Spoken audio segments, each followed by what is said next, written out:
son doesn't attend his mother's funeral but wants the inheritance. However, he is shocked by what he receives. Dear viewers, welcome to our channel. Subscribe to receive more stories every day. Emily Dawson always loved her grandmother's voice, so her death left a deep wound in the woman's soul. How will I live alone now? Who will wait for me at home and call me to go for a walk? Who will pat me on the head and support me with a kind word? She continued thinking, tears in her eyes.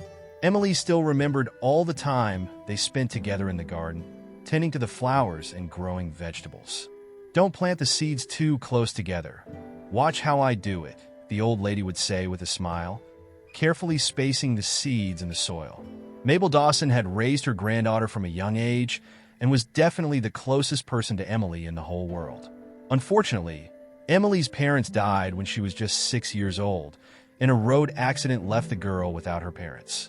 If it weren't for her grandmother, Emily would certainly have ended up in an orphanage, but she didn't because Mabel Dawson took her in and replaced her parents in the little girl's life. Mabel used to work as a nurse, dedicating almost 40 years of her life to this job. Besides her deceased daughter, Mabel Dawson also had a son who almost never visited his mother. He was Emily's uncle, but the girl never saw him as such because, frankly, she really didn't like him. First, because he rarely visited his mother, and when he did, it was only to borrow money, which he never paid back. Second, he never got along with his sister, even when they were young, and that's why he didn't like his niece from the moment they met. Victor Dawson never gave Emily any gifts on her birthdays and treated her as if she wasn't part of the family. Of course, Mabel tried to reason with her son, reminding him that despite his history with his mother, Emily was still his niece. But he only cared about his own well-being and tried to arrange a comfortable life for himself by any means necessary. Perhaps if Mrs. Dawson's son had never had alcohol problems, his dream would have come true sooner or later. And so, he spent all his money on drinking and failed business ventures, diving deep into a bottomless pit. Time flew by, tearing through the pages of the calendar. Emily grew up and started college. The young woman graduated in economics and planned to start a business. By this time, Mabel Dawson had already developed severe health problems, caused mainly by the hardships and privations she had faced throughout her life. Of course, this couldn't help but worry the young woman, for whom her grandmother was the only close person in the world. Despite the fact that her health was deteriorating rapidly, Victor believed that it wasn't his concern. Mrs. Dawson could no longer give him money for his drinking, and that was all the man really cared about.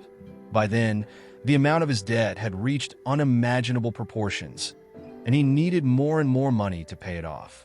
Like any loving mother, Mrs. Dawson felt that her son was in trouble and tried to help him from time to time.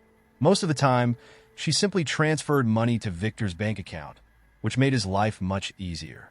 In time, the selfish man became so brazen that he stopped visiting his old mother and reduced all communication to rare text messages.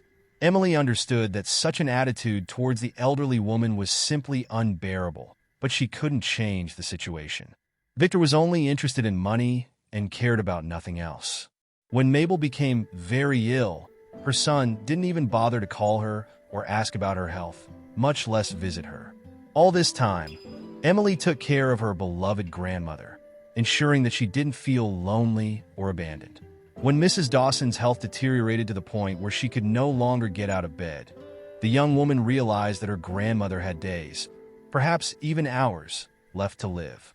With tears in her eyes, she picked up the phone and tried to call Victor, but fortunately, he didn't answer. Luckily, fate took pity on the unfortunate Mabel Dawson, and the woman never found out that at the exact moment when she needed her son the most, he was on a drinking spree after another failed venture. When the old lady died, Emily was the one who took care of all the funeral arrangements. The poor woman had already buried her. The worst thing for the young woman was that her deadbeat uncle didn't even bother to attend his own mother's funeral, which once again proved what a terrible person he was. This is too much, even for him.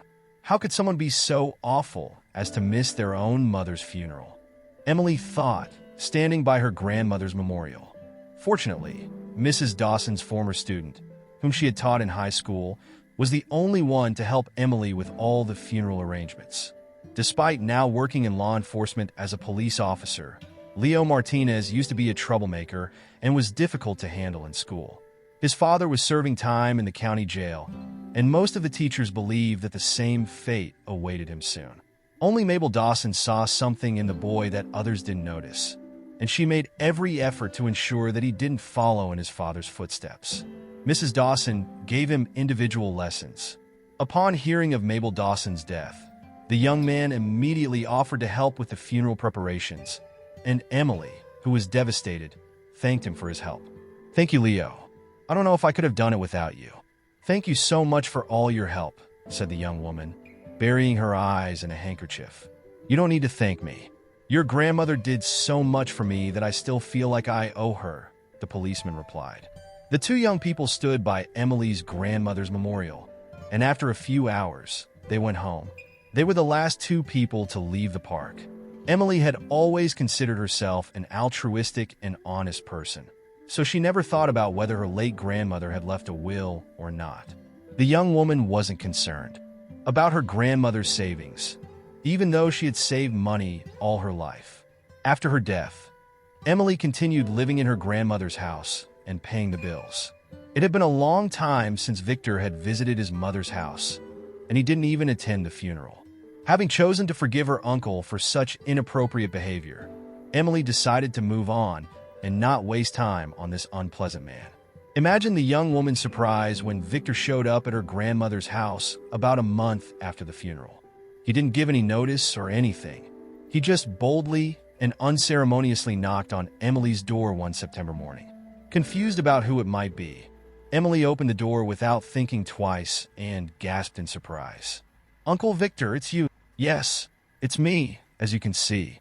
But what are you doing here?" the visitor muttered, looking annoyed. "What are you talking about?" "This is my home," Emily replied, her voice trembling. Ignoring Emily's response, Victor walked into the house as if he owned the place and began searching through old documents and examining the family heirlooms. "What are you doing?" she asked cautiously. With a sneer, he then bared his teeth. "Can't you see? I'm preparing the house for sale. Do you have any objections?" Emily almost choked with indignation at his words.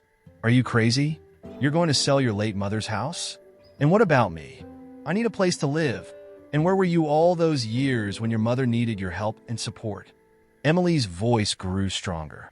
Victor turned red with anger and got close to Emily before saying, "Who are you to talk about my mother?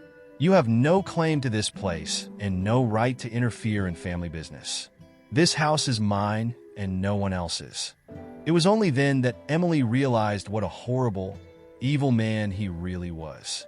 He barely saw his mother, yet here he was, rushing to get his hands on her money and property as quickly as possible. And this despite the fact that they didn't even know if Mabel had left a will or not. "You have 2 days to get out of this house. Rent your own place, buy your own place, I don't care. Just make sure you're out of here in 2 days, Victor roared. Emily's eyes filled with tears. The poor young woman simply didn't know what to say in the face of such injustice. Victor was so brazen and petty, as if he was talking to some homeless person begging for change at the supermarket instead of his own niece. Having announced his intention to sell the house, he lost all respect in the young woman's eyes, who wanted to honor her late grandmother's memory. After Victor left, Emily covered her face with her hands and cried. The young woman was deeply hurt by the fact that her uncle wanted to kick her out of the house like an unwanted dog that had displeased its owner. Trying to find a way out of the situation, Emily called Leo and told him everything. After hearing the young woman's problem, the police officer began to think. Leo knew that Victor was wrong, but he needed better arguments than just his opinion on the matter. "Please don't worry. I'll definitely figure something out. He won't get away with this house," Leo responded, clenching his fists. The policeman decided to start by conducting a background check on the late Mabel. He understood that Victor's desire to sell the house so quickly could only mean one thing. He was in serious financial trouble. As it turned out later, Leo was right about this. After losing a large sum of money to some dangerous people, Victor decided to use his late mother's house to pay off the debt. The only problem with his plan was his niece, Emily. So Victor decided to simply scare the young woman and pressure her into vacating the house. However, Mrs. Dawson's son didn't take one thing into consideration. His mother had many friends who cared about her and her granddaughter. After inviting Victor to have a chat at the police station, Leo took the time to describe in detail what would happen if the unfortunate man used his mother's house to pay off his debt.